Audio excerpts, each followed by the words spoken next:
Well, I guess they would have been sort of the warmest coming in. They just come back from MSI and kind of kept themselves practicing to prepare for the LCS split. But you'd hope. Start of the split, right? Who enters out strong, who enters out weak, and how do they grow from there? Yeah, TSM's actually started every split 1-1 that they've played in the LCS, which is a cool stat. Wow. Our stat guy found last night. Maybe they buck the trend this week, which wouldn't be ideal for TSM fans if they wanted to start 0-2. Bad way to break the curse. Yeah, and honestly, you have to wonder what lingering effects that MSI performance had, because they do not want to walk into this split and then start 0-2 after such a poor performance on the international stage. Sure, yeah. They had largely lost their games at MSI due to generally overly slow early games, though Bjergsen would have pretty good performances himself. The rest of the team didn't seem to do quite enough early on, most specifically Santorin. And, you know, as we kind of speak of junglers who aren't doing a lot early on, Trashy, again, we mentioned him again. I think he's the biggest question mark right now for NME. He's normally very good, but without having the practice time, he had a pretty lackluster game yesterday, despite the team's win. He really did. There was some confusion early on for NME, but they fought through and won a much longer game. Although TSM themselves were unable to close in a 45-minute defeat to Cloud9. And TSM also kind of has to worry about this. They defeated a Cloud9 team who looked really sloppy and bad against Team Dignitas as well. Sure. There's a serious risk here of TSM falling 0-2 at the start of the LCS. Well, we'll see. As they pick and ban away, they remove Flares' Aurelia. They remove the Kog'Maw from Inox, so it looks like these guys are taking the exact same choices that Gravity had made against NME eSports. Santorin still no Gragas. And no Cassio for your Bjergsen. All right, so maybe a pinch on the mid-range team fighters then for NME eSports. Yeah. Rek'Sai goes away from Trashy. Yeah, double jungle ban, making sure the TSM can't first pick the Rek'Sai, so those jungle picks will fall to the less dominant jungle picks thus far. I actually want to see what happens when they start having less jungle interference. So we actually saw that Santorin was willing to gank for Dyrus yesterday and blew a flash. You know, the gank kind of worked in a certain sense, but Flares is a heavily aggressive player, and I think he'll be trying to fight Dyrus a whole lot. Alistair gets first picked in. I want to see what Flares does in that matchup. Yeah, it's going to be interesting because this is NME is a lot of talented players that are just making the LCS debut, and Flares, he stays at the top of the solo queue ladder, so he knows how to apply a lot of pressure in that lane. Where he doesn't have as much experience is dealing with coordinated teams giving jungle pressure. Now, TSM isn't the typical team to provide top lane jungle pressure. They were trying it a little bit. This would be their opportunity to really try and get it, knowing the Flares is going to be playing aggressive and trying to just push Dyrus out again and again. We'll see if that's going to happen here. Often ends up being a double-edged sword for Flares. Sometimes he gives up just a few too many kills. Sometimes he carries the game on his back. Alistair first pick for SoloMid's going to give the backline plenty of safety. NME picking who knows what, because they got 10 seconds left. Yeah, it's probably these two picks, I think. Safe. I'm going to bet you it's not. Safe bet. Really? Yeah. Yeah. They're just hovering these things rather late into the clock, but this is the... Oh, wow. That was later than I was expecting. Yeah. So if they misclick a pick in this, I believe they'd have to make a case for misclicking, but as long as they notify the referees before it would switch over, so before TSM locks in a pick, then they'd be able to redo picks and bans. Luckily, we don't have to do that. They go with the Shadow Isles for Hecarim, Kalista right there. Yeah. I mean, priority picks basically across the board. These are all the powerful blind picks you can do nowadays. Alistair is one that's really crept up post-MSI. Everyone's been playing it in scrims. Now you see it banned heavily and first pick priority for TSM. Meanwhile, NME is just going with tried and true strong. Oh, man. Speaking of tried and true strong, though, how about strong team fight power here? Team SoloMid, a lot of AoE lockup and a rumble for Dyrus. He's not gotten to play that champion in a pretty long time. They've shied away from that pick for TSM, but used to be one of the best rumble players out there. Yeah, oftentimes it would draw bans for Dyrus' top lane rumble. Should give this TSM team a fair bit of damage. Just in general, they have good crowd control, so those three picks in synergy as far as being relatively blind do have good combos themselves. So Rumble into Hecarim, I think we've seen that matchup a good number of times in the past. We're going to see it yet again. Could be a fairly snowbally matchup. You can deal damage while moving in both these cases, so if you get behind, expect the kill to come through just the same. Santorin does pick a farming style jungle, so we may not see a ton of pressure for him as NME eSports looks to make their next two choices. Now, of note, Inox, heavily known for his Nidalee play, doesn't go for it after all, but Body Drop played about 90% of his Challenger Series games on Morgana. And goes back to Comfort here. Morgana's a great pick against Alistar and Sejuani as well to block the initiations. And additionally, we're seeing NME pick a fairly early to mid-game snowballing strategy right here. Evelynn is a jungler, great early and mid-game pressure, but very poor transition to late game as far as itemization builds. If Summoner spells are to be believed as well, Flair is going with the Ignite Hecarim, which wants to hit the power spike earlier on into the game. And NME is going to be looking to try and not get overwhelmed early, or try and overwhelm TSM early on in the game. Well, it feels like they have a lot of tools to overwhelm early on, right? The Evelynn jungle, Kalista Morgana, I think, is an amazing duo lane. You put her right in the range for the Morgana ulti afterwards, and she's ranged to proc the W all the same. So NME's comp definitely looking scary. TSM still looking for team fights for the most part, and the hover on Sivir seems to continue that trend, get everyone into range to land all these amazingly strong skills. And once again, Bjergsen looks like he will play Victor the second time in a row. Yeah, so mid-range mage there from Victor. Needs to be able to stay safe. He was 45 CS up on Incarnation's Kog'Maw in the last game, but TSM was unable to close the game. So you want to keep the Victor here for TSM because they can get that early advantage, and it will be about closing. They brought more tools to start teamfights this game. Yesterday, it was just the Maokai with Righteous Glory in the top lane and a Thresh. This game, it's Alistar, Sivir Ultimate, and a Sejuani, which will potentially give them teamfights in the mid-late game. Oh, absolutely. So 5-on-5, the bright neon sign here for Team SoloMid. Teamfights, please. Teamfights, thank you. And Bjergsen likely to win his lane all the same. So plenty of advantages, you'd think, in Champ Select. Yeah. The thing about this, though, is Bjergsen did have to pick his Victor into an unknown pick from Inox.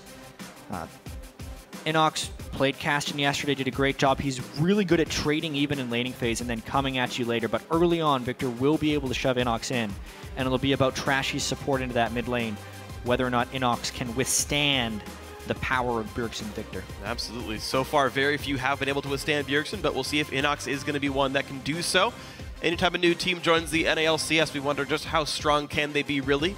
NME with a close win over Gravity, but now you've got one of the, we assume, strongest teams in North America, and what everyone believes to be, or almost everyone believes to be, the best mid lane in North America as well. Inox facing Bjergsen. How about some hard tests to start out your LCS split? Yeah. Bjergsen, ever since he joined the NLCS, has been a monster in the mid lane, but TSM has faltered a little bit of late. You have to wonder when they're going to be able to get back on their feet, or if that's going to happen. So this would be NME trying to just keep him down right now, because TSM still yet to pick up that win. Well, we'll see if NME can do just that. Otherwise, both these teams will be ending the week 1-1. Closing comments in from the coaches. Champ Select is over. Get yourselves off stage. There's a handshake. Here we go as we get ourselves into the loading screen. TSM coming at the series, losing their first game of the split. NME eSports riding a high wave of winning over Gravity. Let us know who you think is going to win this match after we've seen Champ Select. Tweet hashtag TSM win or hashtag NME win to @LOL eSports. Let us know. Yeah, one thing I have to mention about the Victor versus Kassadin champion matchup is the way their Qs work differently. When Kassadin puts out his Q, he gets the magic damage shield instantly. Victor has to wait for the spell to return to him, so Kassadin can actually win those trades. That's true, and then the auto attack coming afterwards just gets blocked. We'll talk about the mid lane matchups afterwards. The crowd chanting their favorite tri-codes for their favorite team. Pretty decent enemy chant there as well. I know TSM typically gets a lot of it, but it's good to hear a balanced crowd. Now, the bot lane matchup is going to be definitely pretty interesting overall in this matchup, but Body Drop, the support of NME, says he sees a bit of himself in Lustboy's playstyle. Lustboy in particular, he's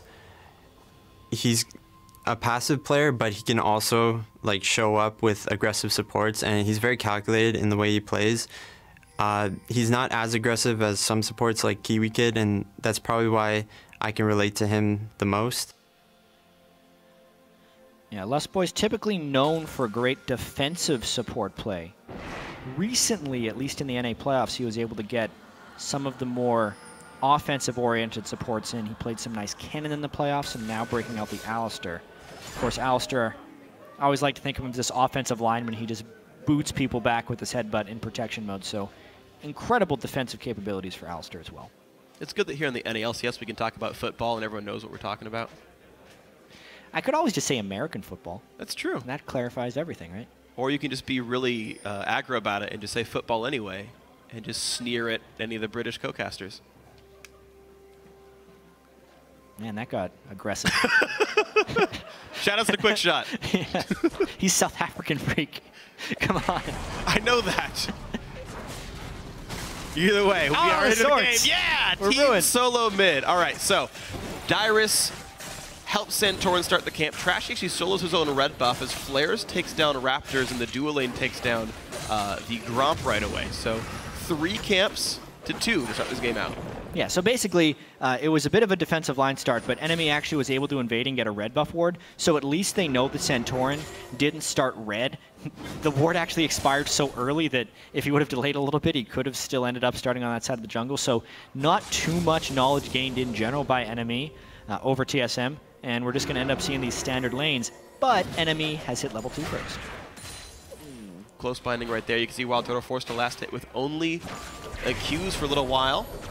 Bit of money earned by body dropping now. The auto attacks could be very scary. Rend and the W. I'm going to have to look at what it's called, actually. I even play Callista. Oh, it's just called Sentinel. I thought the passive had a different name. Sends out a Sentinel. But the passive does something different. Sentinels you. Like Yasuo has 2 damage. names for his 2 passives. That's true. Do you know those names? Way of the Wanderer. And nope. Yeah, I don't know either. All right. Yeah, it's interesting here that TSM's been pushed back early. It's basically what happens in most Alistair lanes. He's actually a fairly passive laner. Sivir Alistair in itself is more of a defensive lane. If they could get an upper hand and end up shoving in, they can pull that off. But most of the time, you end up seeing that lane get shoved in. So Otter and Body Drop doing good to not only shove in like that, but also get the ward and the Tri-Brush in their window that they had after they shoved the first wave in. So it's a safe shove as well. Yeah, I mean, you got 3 spots of vision on the bottom side of the map, plus Sentinels running around. So you imagine this NME eSports duo lane should be fairly safe, and they're denying just a little bit of CS here. The smallest of leads for Otter. A ward does not spot Trashy. It was there to spot if he did the camp, but he walks right past it. This will probably give Dyrus a bit of a false sense of security. It's quite rare for a jungler to walk all the way from their base, not clear a camp, and just keep on going. Where is Trashy He went to go ward Gromp. Yeah. And then he doesn't end up ganking. The lane was pushed anyways, so there wasn't much gank opportunity for Trashy. That's true. But now he gets to know next time Santorin's on that side of the map, the rest of NME eSports can play aggressively. Enox could feel safe to play aggro. The gank could come in and as soon as these guys actually spot Sejuani. Meanwhile, Trashy has been unrevealed for quite some time, so the rest of TSM must play a little defensively. Trashy even feels safe to go ahead and take away some more camps. So it's interesting. Yeah, good counter jungling. Yeah, so far so good. I got to speak really briefly with Santorin about himself, Svenskar, and Trashy, and he's like, I haven't really played against those guys since like Season 2, so I don't really like understand their playstyles anymore. So unfortunately, those bonds seem to be pretty loose between the 3 of them. Trashy had a few things to say about playing against Santorin when I asked him at the NACS finals, but mostly just what their styles used to be. The bonds of Denmark? Yeah, pretty much. Trashy, Santorin, and Bjergsen. All Danish. Yeah, Santorin will know generally where Trashy has been because his jungler was cleared out. Also, he should have a pretty good idea that he walked through a ward here. This actually, if Santorin continues this path, it actually opens him up to a fair bit of counter ganking, which is why it would be wise to just end up going back to base, since Trashy most likely would know he's there. Yeah, and of course the Trinket Ward that was over by the Krugs has timed out, so no direct information of Trashy, even though, as you said, they can infer a lot of it. Mid lane trade, you can see the shield interactions there. Bjergsen's shield came in time actually to block the Q regardless. Yeah, Nope. Kassadin ends up being able to trade pretty well with the Victor, mainly because of that interaction of the shield from immediate on. Whoa, he just flashes in. Flash E, in comes Trashy. Is the Ignite going to be enough damage? Oh, 7 health for Bjergsen. He chugs the pot just in time. Santorin heal to hold the wave. That would have been a huge swing for NME in this lane. If Bjergsen takes a single more minion auto attack at some point during that lane, he's dead. but Inox and Trashy can't quite convert, burning 3 summoners, only getting the 1 out of Bjergsen. And the question is, would they be able to push Bjergsen back before he's ready for his item timing? Because Bjergsen actually wants to sit on enough for his upgrade as well as boots, meaning he waits around 1 more wave. So at the end of the day, the gank actually does help a bit because it gives Inox absolute freedom and a little CS advantage here at 7 minutes.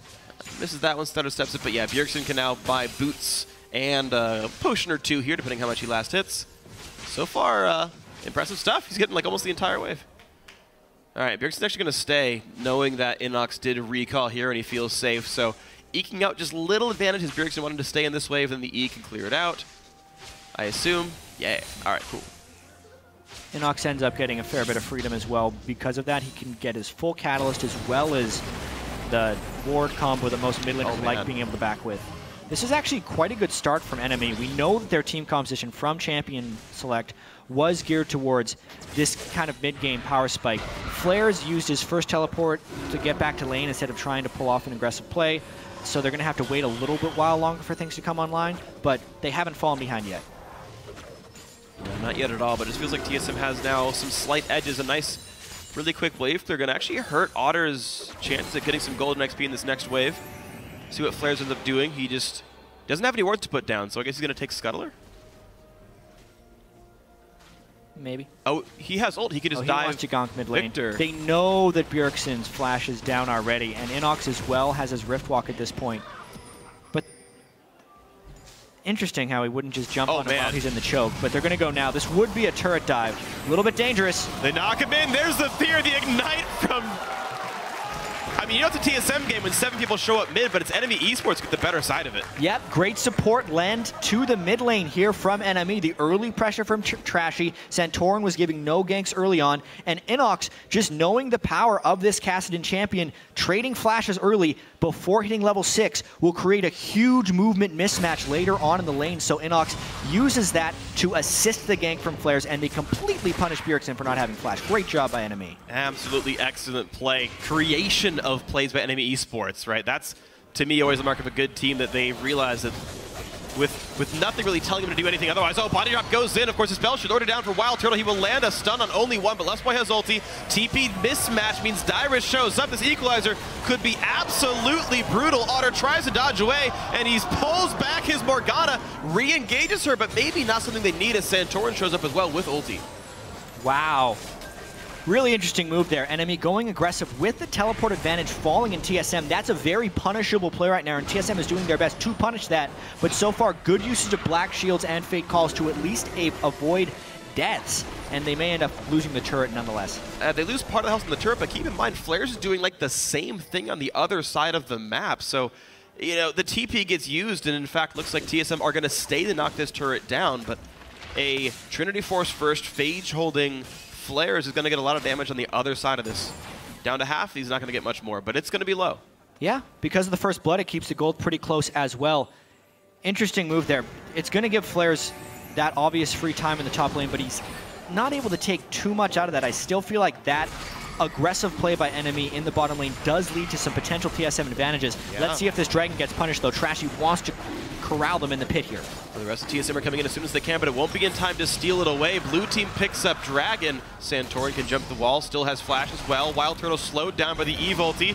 In comes the chase, forced to flash. The flash for Dragon is super worth it. Yeah.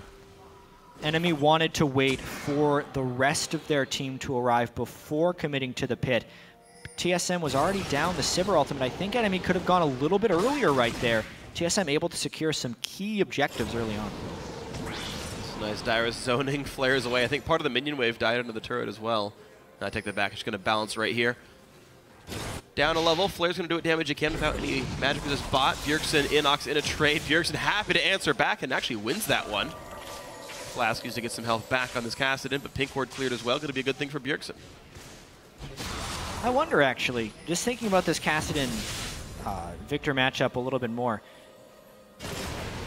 Because of the Catalyst and the Flask onto him, as long as it's not an all-in, even if Inox takes a slight disadvantage, that could end up being a trade in his favor as long as it sustains. Bjergsen has no way of keeping that up. However, that's 2 death rays in a row that he's been able to land on Inox that have not been dodged. That's what's going to be giving Bjergsen a slight edge in this lane.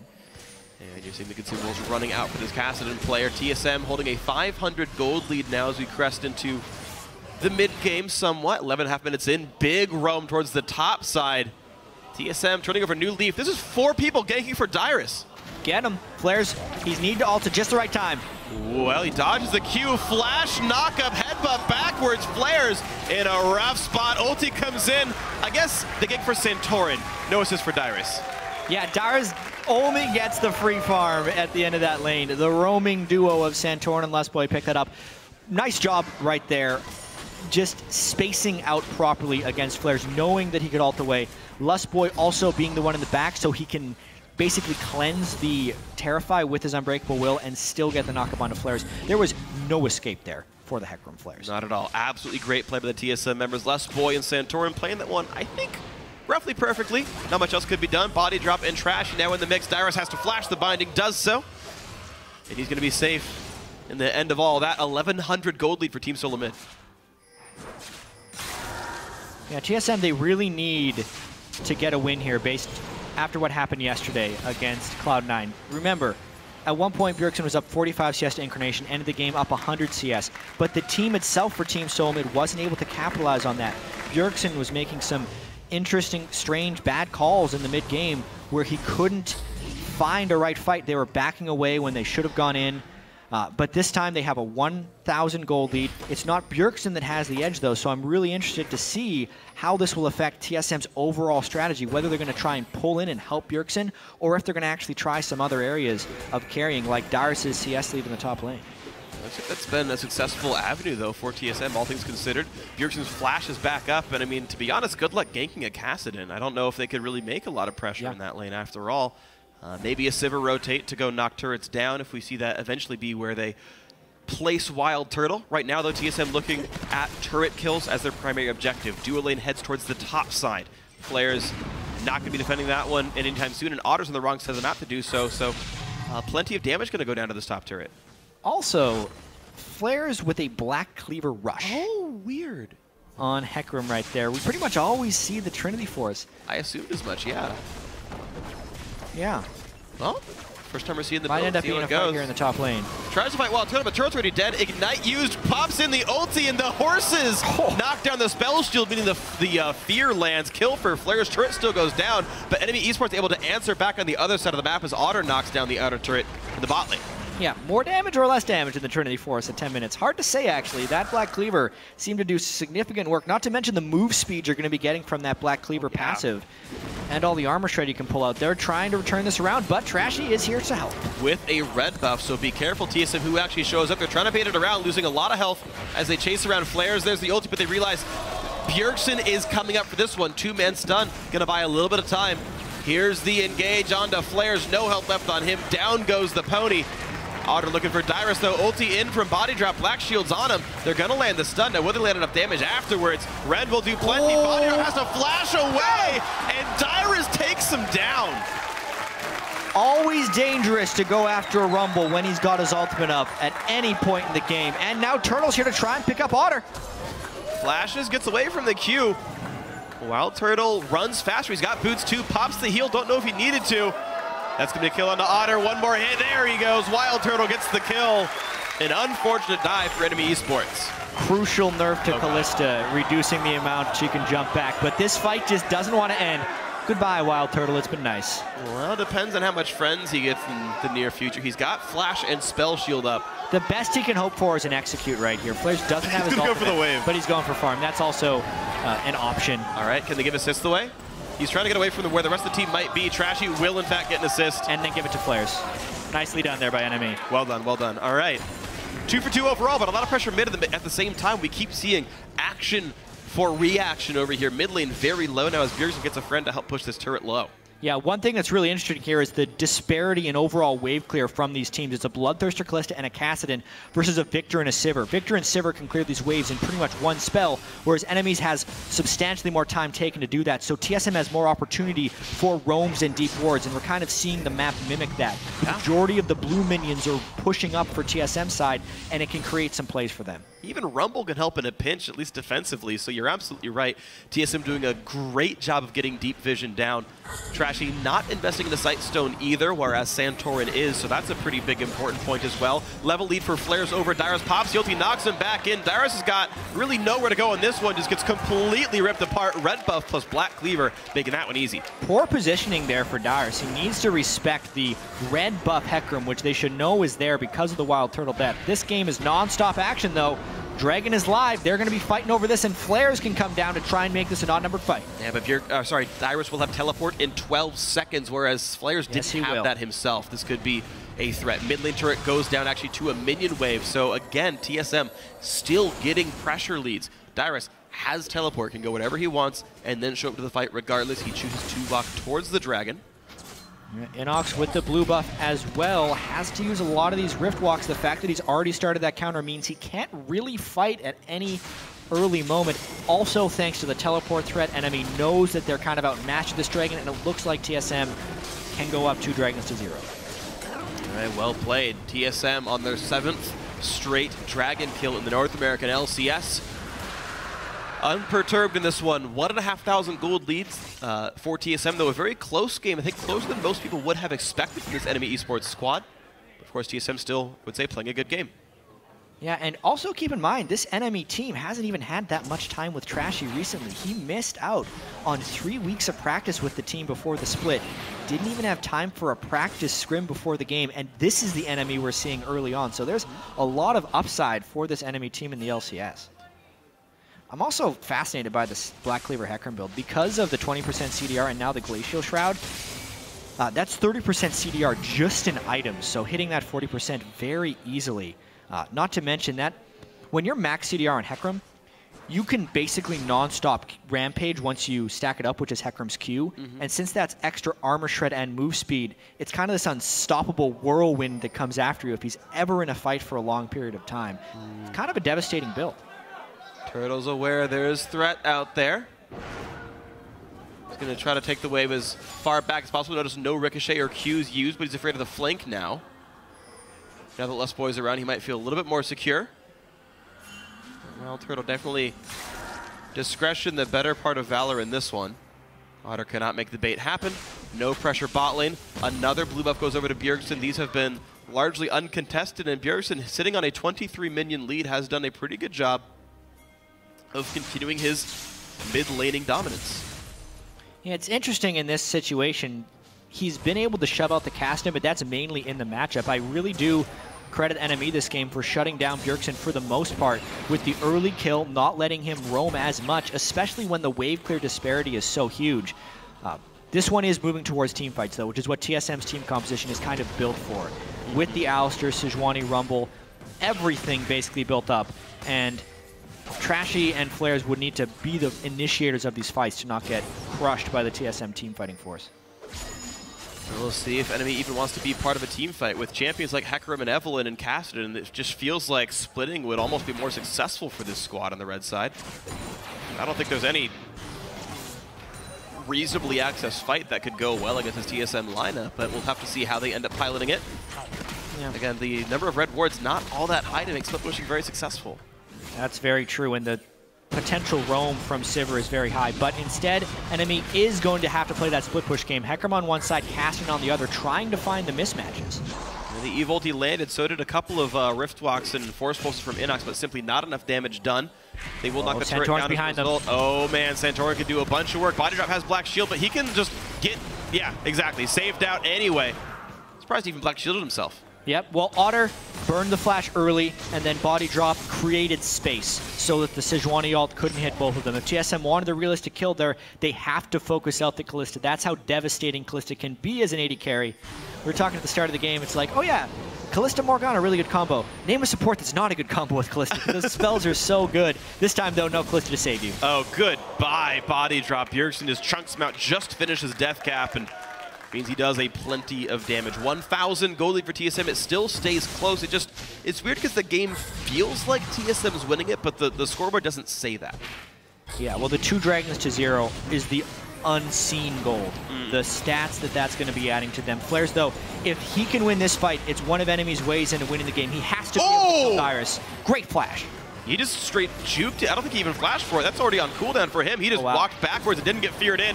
Flares one in for the kill, does get it, walks away, missed the ulti and still wins, but mid lane tier 2 went down in the 4 versus 3 on the other side of the map for the most part. TSM getting farther ahead.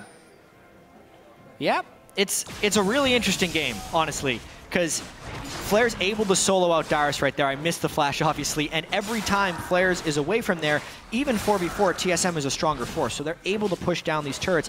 But if it's that balance, how strong is Flair's going to be in split pushing and able to create those side options, and how brute force is TSM going to be able to go? Whichever one breaks, Flair's is getting stronger and stronger, whereas the team fighting team of TSM is as well. Different goals for these team comps, and it's creating a relatively close game.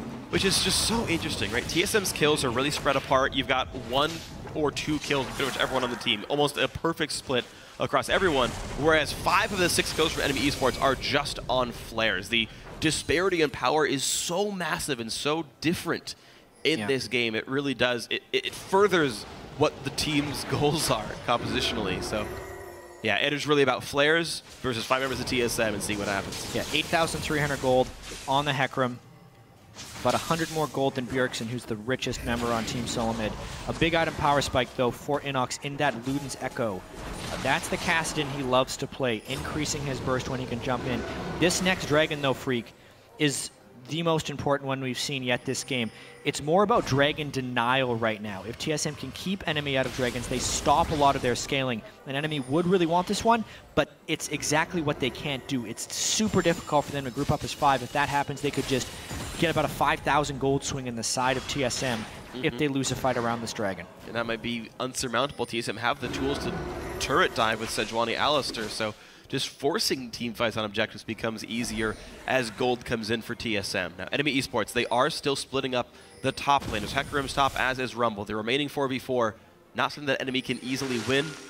They don't really even have poke to make it difficult for TSM to traverse. The waves are constantly cleared first for TSM, and they're always able to regroup back towards Dragon. Yeah, TSM needs to keep themselves as a fairly grouped up unit to avoid a lot of the flank attacks. They need to be running straight at people because they have the move speed advantage with Sivir and good initiation tools. The danger that NME wants to try and exploit is if they can get some type of flank and actually get on top of the Victor, burst him out quickly while the tanks aren't there to CC, and then they can have an advantage. This is an interesting trade, though, right now. NME trying to sneak the Dragon, and instead of pushing mid, TSM actually comes back because they'd rather have a team fight. Be careful, though. 2,000 gold on the Dragon, and these guys are unwilling to stick around for it. Should be a quick pickup. Kassadin coming back down. Recall for Flare so he can home guard TP in and be there before Dyrus. There's the double TP. Both are coming in right now. Yeah, respect from TSM, though. They pull back, wait for the home guards, and they'd rather set up this 5v5, but Dragon's going down. It's going to force a fight. Blue team smites it. Santorin takes away the Dragon, but the battle has begun. Bind out of Dyrus. Into the back line goes Flares. He's going to get stunned up, though, and Victor's going to have a field day on this one. Rumble goes down. So does the opposing top laner. Trashy flashing out. The Tempest just crushing everyone, and Body Drop might just be the next casualty. It's a 1-for-1. Low health bars, and NME eSports a great black shield. Inox. Jeez, barely squeaks away. Explosive fight right there. I don't think Otter has a way out of that one. And the Dragon steal by Santorin is incredibly important right there. The stat swing that he denied NME right there is in the thousands of gold. It's a nice amount of lifesteal from Otter. TSM has more people. Full. Just outplay it. Fade mechanics. Damn, he tried. Just outplay it, man. You can do it. Just outplay the targeted headbutt pulverize. It's easy. All right, well, TSM on the end of that one getting a 3rd Dragon and go 2-1 overall in kills. Turret pressure, Dragon pressure, gold lead. TSM looking to, as always, make it a 1-1 end of the first week. Yeah, you can see that in this fight in particular, now that we get to take a look at it again, it's a very straight-up fight, which is in the favor of TSM, because NME would love to flank with Evelynn, but since the Dragon was contested, no flank was possible, which gives TSM the upper hand. Look at the tanks being in the front. So basically, when NME tries to jump past, the tanks can keep everyone but Flares in place. Therefore, they can lock down Flares with a Victor stun, kill him, and then move throughout the rest of the fight with that monstrous Chaos Storm from Bjergsen's Victor and push through. It was a closer fight than you may have expected because of how fed the Hecarim is, but at the same time, that's the battle line that TSM wants to draw. They made it a very close fight. To be honest, the 5v5 was much closer than I expected it to be, as NME eSports made the core of that fight a 1-for-1, and just a couple of things going here or there would have changed that around. All the same, though, Team SoloMid still just accruing their advantages over time. Most of the members up in the top lane, while Toto does not spell shield in time, takes a fair bit of damage out. As he can wait for some healing from Alistair. Santorin, he's actually out of range of the ward. And out goes the Oracle's pop. Yeah, and I was actually talking with I Will Dominate after their win today, and he said one thing they're striving towards this split is to be more like the top teams like Team SoloMid in eking out close games against what they call like middle-of-the-pack teams, which is what most people expect NME to land in the LCS. TSM has this way of, even if they fall a little bit behind earlier or in close games, they always seem to be able to grind it out. And here, if they can grind out a win against NME in what's fairly contested, it's one of those things that will kind of say, yes, TSM is still one of the top teams in North America, and if they can't, it's time for worry. Definitely would be. Right now, though, TSM, I guess, can't feel too terribly worried. Bjergsen 4-1. He's doing so much damage for his team, a ton of ability power on him. And as the bus get taken away, SoloMid seem happy to just play for the Dragon slowly but surely. Unless they can get those deep wards in to create an advantageous rotation, maybe take a tier 2 turret down. But NME so far doing a decent job of keeping waves under control as well. Trashy keeps roaming back and forth, but this Avalon has actually spent so much time looking for a chance at a gank that his farm's actually fallen pretty far behind. Incredibly far behind. Whoa! Run away. Ult for ult, finding a hit wild turtle, and are they going to turn back around on this one? It's going to be a bit dangerous, but they're going to try. Flares just goes all the way and takes the kill down, traded back as Bjergsen slays him. AD carry for top laner, fairly decent trade, but again, that's all that kills for NME eSports, just died. Yeah, they were able to burn the equalizer as well, so if we're talking about ultimate trades, it's still okay, but it's still a roaming kill squad. The rest of the team, wow. That's the Luden's burst, but Inlux has to get out of there now. Well, Riftbox up in a second. Gets pushed around. That's going to the kill picked up. Nicely done by Luskboy. Flashes in for the headbutt. Pulverize takes him down. Another advantageous trade for TSM, and they're getting farther and farther ahead. Yeah, not worth harass right there by Inox, and you're seeing the 600+ AP Victor come in. And that's 537 right now. But it's soon to be 600+ if they're able to get some more items there. Basically 600, chat. Basically 600. Round to nearest 600. Just round up to 600. It sounds more impressive. It does. 700. Trashy finds Bjergsen doing his best impression of Rush. But Bjergsen stays safe. Out he goes. TSM getting away cleanly every single time, it seems. Look out, though. He's going to ult them. He's going to flash. He's going to keep going. Players just wants to get in range for an auto attack for the Iceborne slow. He's got it. The question is, though, this Dyrus slow is pretty darn strong, and Trashy wasn't there in time. Attempting to get that split push going, but players can't really seem to do that. And this mid turret's still so healthy. Inox hasn't been able to shove that lane up at all. The spam from the Victor on Bjergsen kept that lane completely controlled. Yeah, the mid lane is 2 turrets to 0. I mean, Bjergsen has clearly just shown the push lead, and even though you don't, I guess it's actually pretty big, but you don't see like the most massive CS lead between the two. The fact that you're seeing such an obvious disparity in minion kill power, in pushing power, the turret kills are also a really big point to watch for in this matchup. Bjergsen's certainly getting the better of it. Yeah, just from a team composition standpoint as well, NME has to fully commit if they want these fights. And when they're always pushed in from the minions as well, it just makes their windows smaller and smaller, whereas TSM can just keep wave clearing and then taking the objectives as they come. 4th Dragon about to come in here for TSM. Uncontested 4th Dragon. All right, 6 minutes away from aspect of at 36.5 in. TSM have their eyes on the prize, and so far they've done a good job of being controlled, and they're really not getting objectives traded back against them. It's still only 2 turret kills for NME eSports. These guys have not had that same split push power that Cloud9 did. It's TSM almost playing the exact same game they did yesterday, just not being punished as much. Ooh, well, it's interesting because the gold lead is actually about the same as it was against Cloud9, so this game is still very much up in the air. This is a really quick Baron, though. They're going in with that rumble out to stop the escape. How low is Baron? It's not low enough! Not low enough at all. Here comes the engage. A giant engager. Lustboy flares nearly dead at the start of the fight. And in comes the return towards Bjergsen. They can't quite kill him, though. Otter tries, but can't quite. The Ignite takes him down. Bjergsen, the first kill of the fight, in towards that 80. Carry from NME eSports now. Body drop the next casualty. Out goes Morgana. 2 for 0. Flares not going to get found. TSM goes back for Baron. Wild Turtle was not there, so NME thought maybe even if they peel off, they could win a 5v4. That was not quite enough. Here comes Flares, though, trying to keep this fight going. Inox might jump in as well. Low on health, no smite up. Flares picks up one. Bjergsen goes down. Smite, no, it's going to be picked up by Sivir. A couple kills traded back as well. Can Flares hard carry this fight? He's taken 2. He's going for a 3rd, but the zone is going to keep him safe. Ace for TSM plus the Baron. That balloons the gold lead to about 7,000 after that one, but Chaos has entered the rift in this game.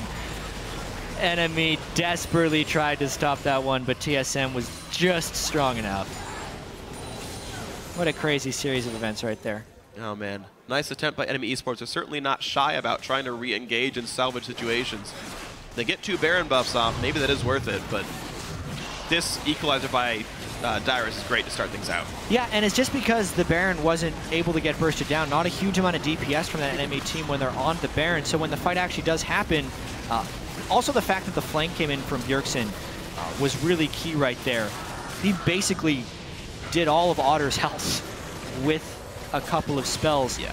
And that just completely took NME out of the fight. They tried to jump so heavily on Bjergsen, but this time TSM actually stayed together during teamfights, something they critically failed to do against Cloud9, where they would split up into different sides. The fight obviously continued. Flares teleported all the way back in.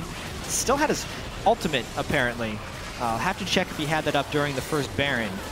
And then TSM, because they had the numbers advantage, can just easily take that Baron. I'm going to check on that ultimate for the first fight. Yeah, awkwardly for NME eSports, at the very start of that Baron, you had some peeling off, and like Flares and Trashy and Inox stayed in the pit hitting Baron actually, and it definitely hurt him a little bit. They weren't able to get out of that ring, and a massive AoE CC from Lustboy made that nice. 5 turrets killed now for Team SoloMid. They're up 8,000 gold. As you said, they've ballooned this advantage. Little that NME eSports can do to stop them. Their wave clear is just so limited. Yeah, and this is the weakness of their team composition. They basically have to flank fight immediately, but there's a pink ward far behind TSM, so they can kind of control the flank right there. Very hard for NME to fight. I did check as well, the Hectormalt was up by Flare, so some questionable decision-making at that Baron about whether they should fight at the start or not. TSM kind of respecting this flank, but they do have vision if it happens. And so far they are grouped up. The question is, how fast can Lustboy turn around if a flanker does show up? He can always knock back the Hecarim and remove the chance. Dive comes in. Dyrus the TP right under the turret here, but the engage is coming back and forth from other sides. Trashy's around, hasn't ulted just yet. All of them grouped up, but they delete Otter. That's a 1 for 0 to start things off. Body drop the second kill as well. Inox just running away. Trashy also eliminated. A nice headbutt back in. Flares forced to ult away. Still 4 kills picked up as Dyrus picks up another one. 18 to 10, 34.5 minutes in. TSM looking to close this out right now. Yeah, just Inox alive. That's not enough to defend against 5 people. TSM looking for a win. All right, pretty good game by these guys. The early game was close. The mid game fairly close as well, but Bjergsen kept doing better and better and better throughout this game. Kept the pressure onto Inox. And TSM will find their first win of the split. Yeah, we really got to see Bjergsen's team fight power on Victor this game, something that was sorely lacking in their matchup against Cloud9.